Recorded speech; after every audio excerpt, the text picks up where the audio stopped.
భద్రావతి ప్లాన్లో చిక్కుకొని రామరాజ్కి దొరికిపోయిన శ్రీవల్లి భాగ్యం. అసలు ఇదంతా ఎలా జరిగిందనేది వీడియోని స్కిప్ చేయకుండా చివరి వరకు చూడండి. ఇల్లు ఇల్లాలు పిల్లలు అప్కమింగ్ ఎపిసోడ్స్ లో ఏం జరగబోతుందో ముందుగా తెలుసుకోవాలి అనుకుంటే వీడియోని లైక్ చేసి ఛానల్ని సబ్స్క్రైబ్ చేసుకుని పక్కనే ఉన్న బెల్ సింబల్లో ఆల్ పై క్లిక్ చేయండి. మొత్తం మీద చూసుకున్నట్లయితే గనక వల్లి గురించి పూర్తిగా తెలిసిపోతుంది. ఇంకా చందుకైతే ఎంతవరకు అంటే వల్లి చదువుకోలేదని, ఎంఏ ఇంగ్లీష్ చదివాను అని చెప్పిందంతా అబద్ధమని, తను ఇచ్చిన సర్టిఫికెట్స్ ఫేక్ సర్టిఫికెట్స్ అన్న విషయం అయితే చందు ముందు బయటపడిపోతుంది. ఇంకా వల్లి అయితే ఒక్కసారిగా షాక్ అయిపోతుంది. ఇప్పుడు నేను ఏం చెప్పి తప్పించుకోవాలి అని ఆలోచనలో పడుతుంది. ఏం ఆలోచిస్తున్నావు? ఏం చెప్పి తప్పించుకోవాలా అని ఆలోచిస్తున్నావా? నువ్వు ఎంత ఆలోచించినా ఏం చేసినా నువ్వైతే తప్పించుకోలేవు. నాకైతే అబద్ధం చెప్పావు, మా నాన్నను మోసం చేశావు, మా నాన్నకు ఈ నిజం చెప్పేస్తాను అంటూ ఇంకా వల్లిని అక్కడే వదిలిపెట్టి చందు అయితే అక్కడి నుంచి ఇంటికి వచ్చేస్తాడు. ఇంటికి వచ్చేసిన తర్వాత నాన్న అంటూ చెప్దామని అనుకుంటాడు, కానీ నాన్న చెప్తే తన వాళ్ళే తనని మోసం చేశారు అన్న బాధ తట్టుకోలేడు. నాన్నకు చెప్పడం అంత మంచిది కాదేమో, చెప్పకుండా ఉంటేనే మంచిదేమో అన్న ఉద్దేశంతో ఇంకా సైలెంట్ అయిపోతాడు చందు. అయితే సైలెంట్ అయిపోయేసరికి ఇంకా రైస్ మిల్కి వెళ్ళిపోతాడు. ఏంట్రా చందు, ఏదో చెప్పాలని ఆవేశంగా వచ్చావు, మళ్ళీ వెళ్ళిపోతున్నావేంటి అనగానే, ఏమీ లేదు నాన్న, నేను తర్వాత వచ్చి మాట్లాడతాను అని చెప్పి అక్కడి నుంచి వెళ్ళిపోతాడు చందు. ఇంకా భద్రావతి తన మేనల్లుని జైలు నుంచి ఎలా విడిపించుకోవాలా అని ఆలోచిస్తూ ఉంటుంది. ఎంత ఆలోచించినా కానీ భద్రావతికి ఎలాంటి ఆధారం దొరకదు. ఎందుకంటే భద్రావతికి క్లియర్గా అర్థమైపోతుంది, తను ఒక ఆడపిల్ల విషయంలో తప్పు చేయడం వల్లే తన మేనల్లుడు జైలుకు వెళ్ళాడని, అలా జైలుకి వెళ్ళడం వల్ల ఇదంతా జరిగిందని, ఇదంతా ఆ వల్లి వల్లే జరిగింది అన్న విషయం క్లియర్గా అర్థమవుతుంది. ఎందుకంటే జైలుకి వెళ్ళి విశ్వక్కును అడుగుతుంది, అసలు నువ్వు ఇదంతా ఇప్పుడు ఎందుకు బయట పెట్టావరా? బయట పెట్టాల్సిన అవసరం ఏముంది, ఎందుకంతలా బయట పెట్టావు అని అడగడంతో ఇంకా మొత్తం వల్లి తన దగ్గరికి వచ్చి మాట్లాడిన మాటలు, తనకు చెప్పిన ప్లాను మొత్తం అంతా కూడా చెప్పేసేసరికి సరే అని ఇంకా ఏం మాట్లాడలేక ఇంకా సైలెంట్గానే అక్కడి నుంచి వచ్చి ప్లాన్ చేస్తుంది మాట. వల్లిని ఇరికించాలి, ఆ రామరాజు దగ్గర వల్లిని ఇరికించేస్తాను. ఎందుకంటే వల్లి మామూలుగా కాదు, నా మేనల్లుని మోసం చేసింది, ధన స్వార్థం కోసం ఇదంతా చేసింది. అసలు ప్రేమే అమూల్యను తన మెడలో తను తాలి వేసుకోమని చెప్పింది అన్న విషయం ముందే తెలిసి ప్రేమను ఇరికించడానికి ఇదంతా చేసుండొచ్చు వల్లి. లేదంటే ఎందుకు ఈ సలహా ఇస్తుంది? ఏదో చెప్పడానికి ఆతృతగా వచ్చి మళ్ళీ ఎందుకు సైలెంట్గా ఉండిపోతుంది? ఇదంతా చూస్తుంటే కావాలనే పగడ్బందీగా ప్లాన్ చేసినట్టుంది. ఆ వల్లిని మాత్రం ఎట్టి పరిస్థితుల్లో వదిలిపెట్టకూడదని భద్రావతి కాస్త అనుకుని వల్లికి ఫోన్ చేస్తుంది. అప్పటికే వల్లి వాళ్ళ అమ్మగారింట్లో ఉంటుంది. ఎందుకంటే చందు వదిలేసి వెళ్ళిపోయాడు కదా, ఏం జరుగుతుందో ఏంటో అన్న భయంతో, ఎప్పుడెప్పుడు నిజం బయటకు వచ్చేస్తుందన్న గుండె దడతో పుట్టింటికి వెళ్ళిపోయి తన తల్లిని పట్టుకుని ఏడవడం మొదలు పెడుతుంది. ఇంకా అలా ఏడవడం మొదలుపెట్టిన తర్వాత ఫోన్ చేస్తుంది భద్రావతి వల్లికి. ఫోన్ లిఫ్ట్ భయపడుతూనే ఫోన్ లిఫ్ట్ చేస్తుంది. ఏంటి వల్లి, ఏం చేస్తున్నావు? నీతో నేను మాట్లాడాలి అర్జెంటుగా, నువ్వు మీ అమ్మ బయలుదేరి నేను చెప్పిన చోటికి రండి అనగానే, మేము రాము. మేమెందుకు రావాలి? మీ చేతిలో కీలు బొమ్మలమా ఏంటి? మేము రాము. అయినా అమూల్య విషయం బయట పడిపోయింది కదా, మీ మేనల్లుడి విషయం బయట పడిపోయింది కదా, మేము రాము అనగానే, అమూల్య విషయంలో నా మేనల్లుడి విషయంలో బయట పడింది సరే, మరి వాళ్ళిద్దరికీ ప్రేమాయణం నడిపించింది నువ్వేనన్న విషయం బయట పడలేదు కదా వల్లి.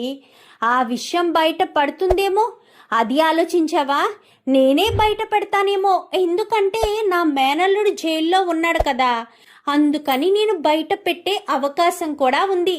ఒకవేళ నేను ఆ విషయాన్ని బయట పెట్టేస్తే అప్పుడేం చేయాలి, అప్పుడు ఎలా చేయాలి అంటూ ఇంకా దానికి ఒక ప్రశ్నను మొదలు పెట్టేసేసరికి ఒక్కసారిగా షాక్ అయిపోతుంది. ఇంకా వల్లి అయితే అప్పటి వరకు తన తల్లి ఒడిలో పడుకుని రిలాక్స్ అవుతున్న వల్లికి ఒక్కసారిగా లేచి కూర్చుంటుంది. ఏమైందమ్మడు? ఫోన్ స్పీకర్లో పెట్టు, మీ అమ్మకు కూడా వినిపిస్తాను. ఏంటి భాగ్యం, నా దగ్గర 10 లక్షలు తీసుకున్నారన్న విషయాన్ని బయట పెడతాను. పైగా అమూల్యకు విశ్వకు ప్రేమ రాయబారం నడిపింది. అమూల్యను తీసుకొచ్చి విశ్వకు అప్పగించింది వల్లి అన్న విషయం కూడా బయట పెట్టేస్తాను. ఇప్పుడే నేను రామరాజు దగ్గరికి నేరుగా వెళ్ళి చెప్తాను. నేను అబద్ధం చెప్పడం లేదు, నిజమే చెప్తున్నాను అని రామరాజు దగ్గర వెళ్ళి మాట్లాడతాను. అప్పుడు రామరాజు ఏం చేస్తాడో చూద్దాము అని చెప్పి అనేసరికి, వద్దు వద్దు ప్లీజ్ చెప్పొద్దు, మీరు ఏం చెప్పినా చేస్తాము. ఇప్పటికే నా కూతురు జీవితం నాశనం అవ్వడానికి సిద్ధంగా ఉంది. ఇప్పుడు మీరు ఈ మాట కూడా చెప్పారనుకో, శాశ్వతంగా నా కూతుర్ని ఇంట్లోంచి బయటకు గెంటేస్తారు. ఇంకా నా కూతురు కాపరం సర్వనాశనం అయిపోతుంది, రోడ్డు పాలైపోతుంది. మేము ఎన్ని అబద్ధాలు చెప్పి ఎన్ని మోసాలు చేసి నా కూతురి భవిష్యత్తు బాగుండాలని ఇదంతా చేశాను. దయచేసి దయచేసి మీరు చెప్పొద్దు అంటూ మాట్లాడేసరికి, ఓహో చెప్పొద్దా, సరే చెప్పనైతే. అయితే నేను చెప్పకుండా ఉండాలి అంటే మీరిద్దరూ నేను చెప్పిన చోటికి బయలుదేరి రావాలి. నేను చెప్పిన చోటికి బయలుదేరి వస్తే అప్పుడు ఏం చేయాలో ఎలా చేయాలో నేను చెప్తాను అంటూ చెప్పడంతో సరే అని వెంటనే వాళ్ళిద్దరూ బయలుదేరుతారు. బయలుదేరేసరికి, అమ్మ ఇప్పుడు అవసరమా అని చెప్పి ఇంకా వాళ్ళమ్మ భాగ్యాన్ని అడిగేసరికి, అవసరమేనమ్మా, నీ జీవితం బాగుండాలి అంటే, నీ కాపురం చల్లగుండాలి అంటే అసలు మనం అక్కడికి వెళ్ళాల్సిందే అని ఇంక ఇద్దరు కూడా బయలుదేరి వస్తారు.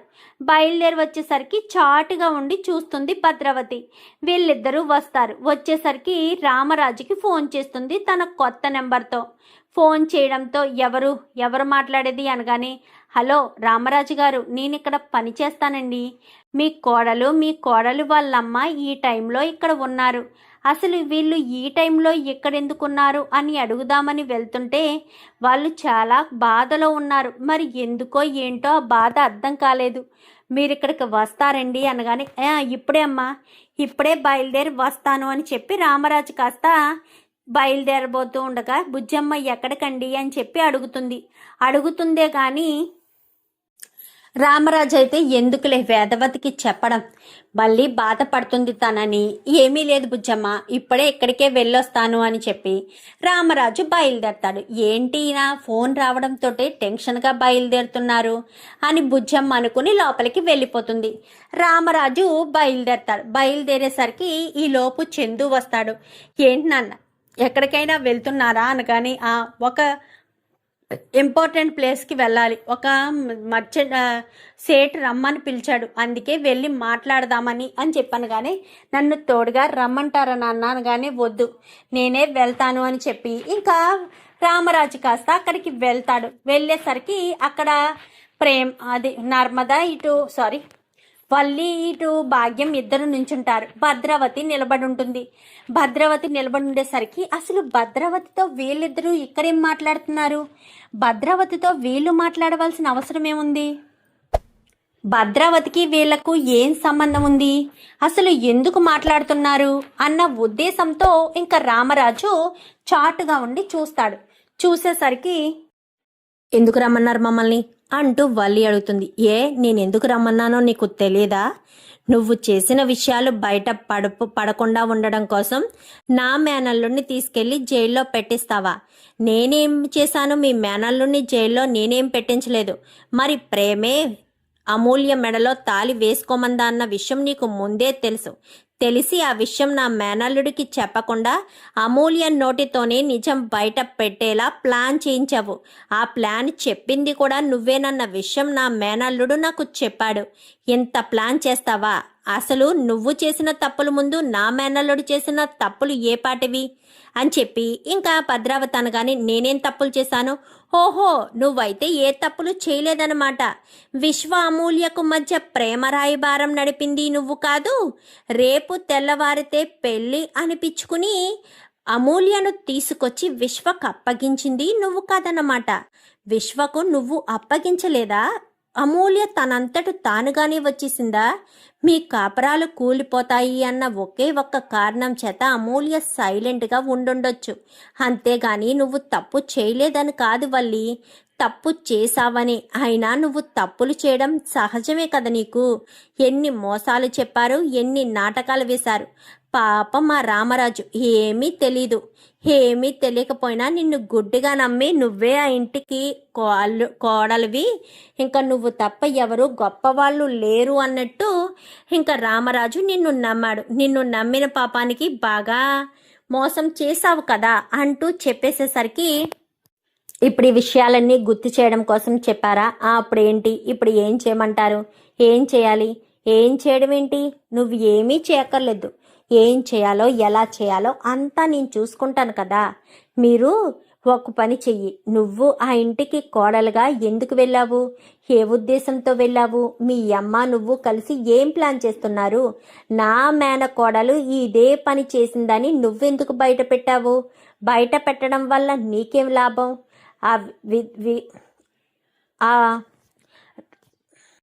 ఆ సాగర్ విషయం కూడా బయట పెట్టింది నువ్వే కదా అంటూ చెప్పేసేసరికి అవును నేనే బయట పెట్టాను. ఇప్పుడు ఏంటంట, సాగర్ విషయం బయట పెట్టింది నేనే, అన్నీ బయట పెట్టింది నేనే. ఇప్పుడు ఏం చేస్తారు? ఇప్పుడు ఏం చేయగలరు? ఏమీ చేయలేరు. వాళ్ళిద్దరూ ఇంటి నుంచి బయటికి వెళ్ళిపోతే నేనే ఆ ఇంటి కోడలుగా, ఆ ఇంటి యజమానురాలుగా ఉండొచ్చు అన్న సంతోషంతో పగడ్బందీగా ప్లాన్ చేశాను. ప్లాన్ చేస్తే నా ప్లాన్ని అట్రప్లాప్ జరిగింది. ఇప్పుడు నేను మొత్తం దొరికిపోయాను. ఇప్పుడు ఏం చేయాలో కూడా నాకు అర్థం కావట్లేదు. ఈ ప్రాబ్లం నుంచి నేను ఎలా బయటపడాలి?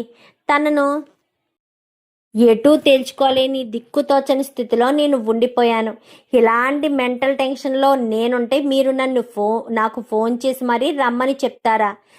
ఏంటి భద్రావతి గారు, నా కూతురు ఇప్పటికే చాలా బాధపడుతుంది. నా కూతురు చేసిన మోసాల గురించి ఒక్కొక్కటిగా తెలిసిపోతున్నాయి, బయట పడిపోతున్నాయి. ఇప్పుడు ఏం జరుగుతుందో ఏంటో నాకు అసలు ఏమీ అర్థం కాని పరిస్థితిలో టెన్షన్ పడవలసిన పరిస్థితి ఏర్పడుతుంది అంటూ ఇంకా ఎంతగానో బాధపడుతూ ఉంటుంది వల్లి. అయితే ఇప్పుడు ఏంటి? ఇప్పుడు మా ప్రేమని ఆ నర్మదని ఇంట్లోంచి బయటకు గెంటేద్దాం అనుకుంటున్నావా? అవునండి, గెంటేస్తాను. ప్లాన్ చేశాను కదా, గెంటేస్తాను. నేనే ఆ ఇంటి కోడలుగా ఉంటాను. ఇప్పుడు ఏం చేస్తారు? ఏమీ చేయలేరు. వెళ్ళండి. మీ మేనల్లుని ఎలా విడిపించుకుంటారో చూసుకోండి. మీ మేనల్లుని మీకు అవసరం కదా, విడిపించుకోండి. ఏముంది, నువ్వు చేసిన తప్పును బయటపెడతాను. నేను తప్పు చేశానంటే మా మావయ్య గారు ఎందుకు నమ్ముతారు? నేను ఏ తప్పు చేయలేదని 2 కన్నీటి చుక్కలు కార్చి చెప్పేస్తే మా మామయ్య గారు ఈజీగా నమ్మేస్తారు. అయినా ఇన్ని రోజులుగా నేను చేసే పని అదే, నా ఆయుధమే అది. ఇన్ని రోజులుగా నేను అదే పని చేస్తున్నాను, అదే ఆయుధాన్ని ఉపయోగిస్తున్నాను. అలాంటిది మీరు నన్ను ఏమీ చేయలేరు. మీ పని మీరు చూసుకుని మీ గొడవలో మీరు ఉంటే బాగుంటుంది. లేదు, కాదు, కూడదు అంటూ మీరు ఏదైనా మాట్లాడాలి, చెయ్యాలి, చెందాలి అంటూ ఏదైనా చేస్తే నేను చేయాల్సింది చేస్తాను. నువ్వు నన్ను బెదిరిస్తున్నావా? నా మేనల్లుడికి ఆ అమూల్యకి ప్రేమ రాయబారం నడుపుతానని 10 లక్షలు తీసుకున్నావు కదా. ఇప్పటికిప్పుడు నాకు 10 లక్షల రూపాయలు కావాలి. ఇస్తావా, చేస్తావా? ఇవ్వకపోతే నేను ఇటు నుంచిటే రామరాజు దగ్గరికి వెళ్ళి చెప్పేస్తాను అంటూ చెప్పేసేసరికి నేను ఎక్కడికి రాను. మీరు ఏం చేసుకుంటారో చేసుకోండి. నేను ప్రతి ఒక్కదానికి తెగించేశాను. ఏదైతే జరగనివ్వండి. నేను బ్రతిమలాడి చేసేది చెందేది ఏమీ లేదు. విశ్వామూల్యకు ప్రేమ రాయబారం నడపమని అడిగింది మీరు కదా? 10 లక్షల ఆఫర్ చూపించింది మీరు కదా? మీకు 10 లక్షలు అవసరం కాబట్టే ఆఫర్ చూపించాను. ఆ 10 లక్షలతోనే మీరు ఇదంతా చేస్తున్నారు. అది మీకు అర్థం కావట్లేదు. అయినా ప్రతి క్షణం నన్ను బెదిరించి ఏదొకటి చేయించాలని, ఏదొకటి చెయ్యాలని మీరు ఎందుకు చూస్తున్నారో నాకు తెలియడం లేదు. ప్రతి క్షణం ఎందుకు ఈ రకంగా చేస్తున్నారో నాకు అర్థం కావట్లేదు. మీరు ఏదైనా చేసుకోండి, ఏదైనా సాధించుకోండి. నా వల్ల అయితే కాదు, నేను ఏమీ చేయలేను, వదిలేసేయండి అంటూ ఇంకా రామరాజు కాస్త చాటుగా చూస్తూ ఉండగా ఇదంతా కూడా వల్లికి, భాగ్యానికి, భద్రావతికి మధ్య డిస్కషన్ జరుగుతూ ఉంటుంది. ఇంకా అయితే నా మేనల్లుని నిరికించి ఆ అమూల్య జీవితాన్ని నాశనం చేద్దామని చూసావు కదా, సరే సరే వెళ్ళు, నీ పాపం పండే రోజు దగ్గరగానే ఉంది అని చెప్పాను. కానీ ఎవరూ నన్ను ఏమీ చేయలేరు. ఎవరు ఏం చేసినా మామయ్య గారి ఆరోగ్యం దృష్టిలో పెట్టుకుని ఎవరికి వాళ్ళు నిజాలు దాచేస్తారు. ప్రేమకు నర్మదకు నా గురించి తెలియదు అనుకుంటున్నారా? నా గురించి ఏ టు జెడ్ తెలుసు. కానీ మామయ్య గారి ఆరోగ్య విషయంలో ఏం జరుగుతుందో, మామయ్య గారి ఆరోగ్యం ఎక్కడ నాశనం అయిపోతుందో అన్న ఒకే ఒక్క కారణం చేత ఎవరు నోరు విప్పరు. ఆఖరికి నా భర్తకు కూడా నేను ఎంఏ ఇంగ్లీష్ చదవలేదన్న విషయం తెలుసు. అయినా సరే నా భర్త ఏమన్నా ఊరుకుంటాడా? నా భర్త ఏమన్నా ఇంటికొచ్చి నిజం చెప్పేస్తాడా?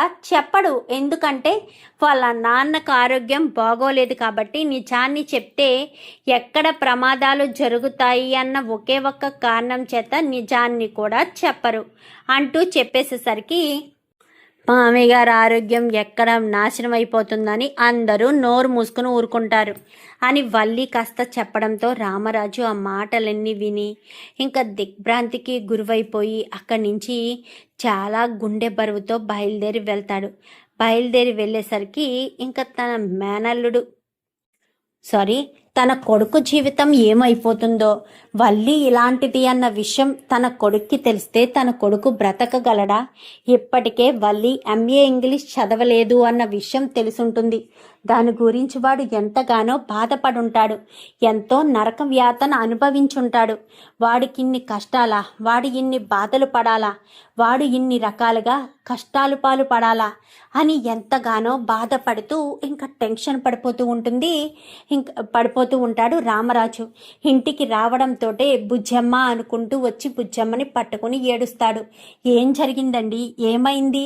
మీరు ఎందుకు టెన్షన్గా ఉన్నారు? బయటికి వెళ్ళారు, ఎందుకు టెన్షన్ పడుతున్నారు? మీరు ఆవేశపడకండి, మీరు కంగారు పడకండి. మీకు అసలే గుండె ప్రాబ్లం. మీరు కంగారు పడినా ఏం జరిగినా మళ్ళీ మీ ఆరోగ్యానికి చాలా పెద్ద ప్రమాదం వస్తుంది. దయచేసి నా మాట వినండి, కంట్రోల్గా ఉండండి అంటూ ఇంకా బుజ్జమ్మ చెప్పేసేసరికి మనం మోసపోయాం బుజ్జమ్మ, చాలా మోసపోయాము. ఎంత దారుణంగా మోసపోతామని కలలో కూడా అనుకోలేదు బుజ్జమ్మ. ఆ వల్లి మనల్ని మోసం చేసింది. వల్లి మనల్ని నిలువునా ముంచేసింది.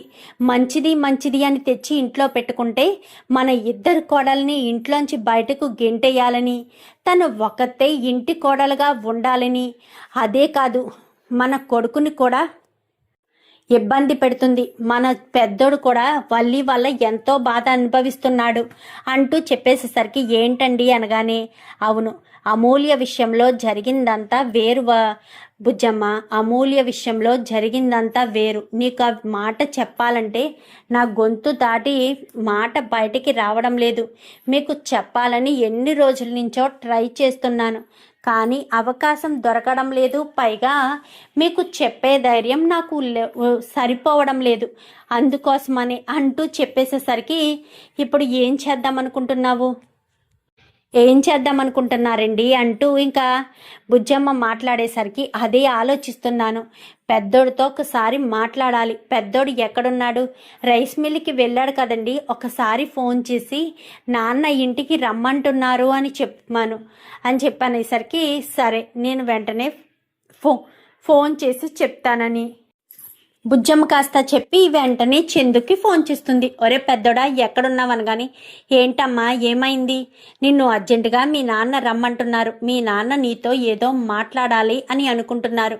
నువ్వు వస్తే మీ నాన్నతో మాట్లాడొచ్చు అనగాని ఇప్పుడే బయలుదేరతాను చెప్పమ్మా అంటూ చెప్పేసేసరికి సరే అని ఇంకా చందు కాస్త బయలుదేరి వస్తాడు. ఇంకిక్కడ రామరాజు కుమిలిపోతూ ఉంటాడు.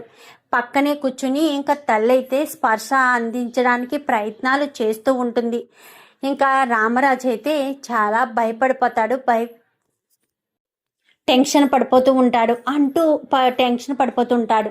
ఈలోపు చందు వస్తాడు. ఏమైంది నాన్న, ఏం జరిగింది, ఎందుకంత కంగారుగా మాట్లాడుతున్నారు అనగానే, నీ జీవితాన్ని నేనే నాశనం చేశాను కదరా పెద్దోడా, నువ్వు ఎంత ఇష్టమైన అమ్మాయిని చేసుకోవాలని ప్రయత్నించినా తను ధైర్యం చేయలేదు, నువ్వు ఇంట్లో చెప్పే ధైర్యం చేయలేదు.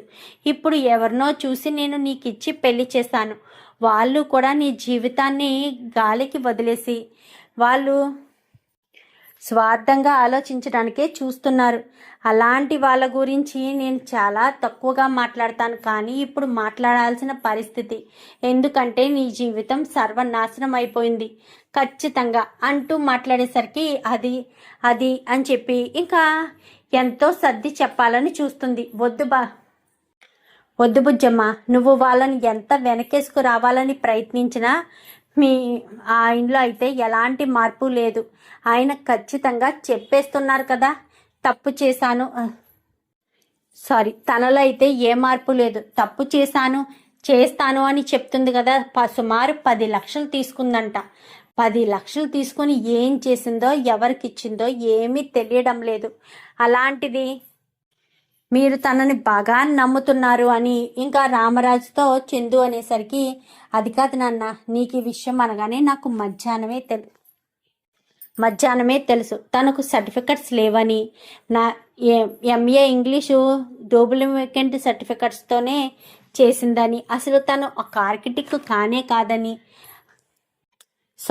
తను ఒక ఎంఏ ఇంగ్లీషు చదివిన అమ్మాయే కాదని, తనకు అసలు నోటు విప్పితే ఇంగ్లీష్ అక్షరం ముక్క కూడా రాదు అన్న విషయం తెలిసాక ఇంకా నీతో నేను ఏమీ మాట్లాడలేను పరిస్థితి, నీతో మాట్లాడే అవకాశం కూడా లేదు, ఎందుకంటే నీ జీవితాన్ని నాశనం చేశాను పెద్దోడా. నేను చూసిన అమ్మాయిని నువ్వు పెళ్లి చేసుకుని తప్పు చేశావు, నన్ను క్షమించు పెద్దోడా అంటూ ఇంకా రామరాజు అయితే చందుకి క్షమాపణ చెప్తాడు. ఇప్పుడు ఏమైంది నాన్న అని చెప్పాను కానీ, వల్లికి ఫోన్ చేసి అర్జెంటుగా ఇంటికి రమ్మని చెప్పు అనేసరికి, దానిక ఎందుకు ఫోన్ చేయాలి అనగానే, వల్లికి ఫోన్ చేసి అర్జెంటుగా ఇంటికి రమ్మని చెప్పు, నేను చెప్పానని చెప్పు అనేసరికి, సరే నాన్న అని చెప్పి ఇంకా చందు ఫోన్ చేస్తాడు. ఫోన్ చేసి ఎక్కడున్నావు అని చెప్పాను కానీ, అది బా అని చెప్పాను కానీ, నాన్న నిన్ను అర్జెంటుగా ఇంటికి రమ్మంటున్నారు అని చెప్పనేసరికి ఒక్కసారిగా షాక్ అవుతుంది వల్లి.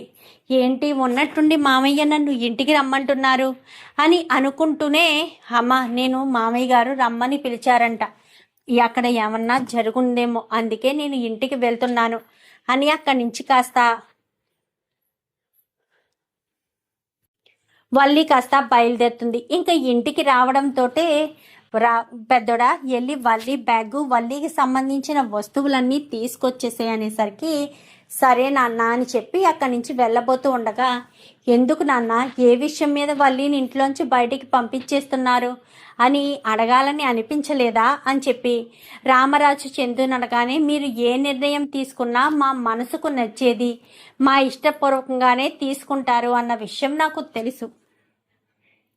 వల్లి గురించి నాకేం తెలుసో మీకు ఆ విషయం గురించే తెలిసిందని, వల్లి యొక్క ఎలాంటిదో కూడా తెలిసిందని, ఈ ప్రాసెస్లో తన నిజస్వరూపం బయట పడుతుంది అన్న ఉద్దేశంతోనే నేను మీతో మాట్లాడుతున్నాను అని చెప్పి రామరాజు అనేసరికి, లేదు నాన్న, మేము ఏ తప్పు చేయము, తప్పులు చేసి ఎదుటి వాళ్ళని బాధ పెట్టాలని అనుకోము, కొంతమంది దానికోసమే ఆరాట పడతారు, ఎన్నో తప్పుడు పనులు కూడా చేస్తారు, నాకు అలవాట్లేదు, నాకు ఎప్పుడు కూడా అలా తీసుకోవాలన్న ఆలోచన కూడా లేదు అంటూ ఇంకా చందు అనేసరికి, నీ మనస్తత్వం నా మనస్తత్వం సెపరేట్ కాదు, కష్టపడి పని చేయాలి, కష్టపడి పని చేస్తేనే ఏదైనా ఉంటుందని నేను నమ్మే మనిషిని, నాలానే నువ్వు కూడా ఉన్నావు, కానీ వల్లి మాత్రం అలా లేదురా పెద్దోడా అనగానే, నాకు తెలుసు నాన్న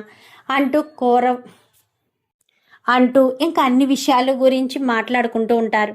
ఇంకా అన్ని విషయాల గురించి మాట్లాడి మొత్తం చందుకు తెలిసిన విషయాలు, రామరాజుకు తెలిసిన విషయాలు అన్నీ కూడా మాట్లాడుకుని చాలా కోపంగా అయితే ఉంటారు. కోపంగా ఉండేసరికి ఏమైంది, ఏం జరిగింది అంటూ అడగడంతో ఏమీ లేదు అని చందు రామరాజు అయితే ఆలోచించుకుంటారు. మరి ఇప్పుడు వాళ్ళు వల్లి విషయంలో ఎలాంటి నిర్ణయం తీసుకుంటారు, పల్లిని ఇంట్లో ఉండనిస్తారా, ఇంటి నుంచి బయటకు గెంటేస్తారా? చూద్దాం మరి రాబోయే ఎపిసోడ్స్లో ఇలాగే జరగాలని మీరు కూడా కోరుకుంటే వీడియో నచ్చితే లైక్ చేసి ఛానల్ని సబ్స్క్రైబ్ చేసుకోండి. Thank you for watching.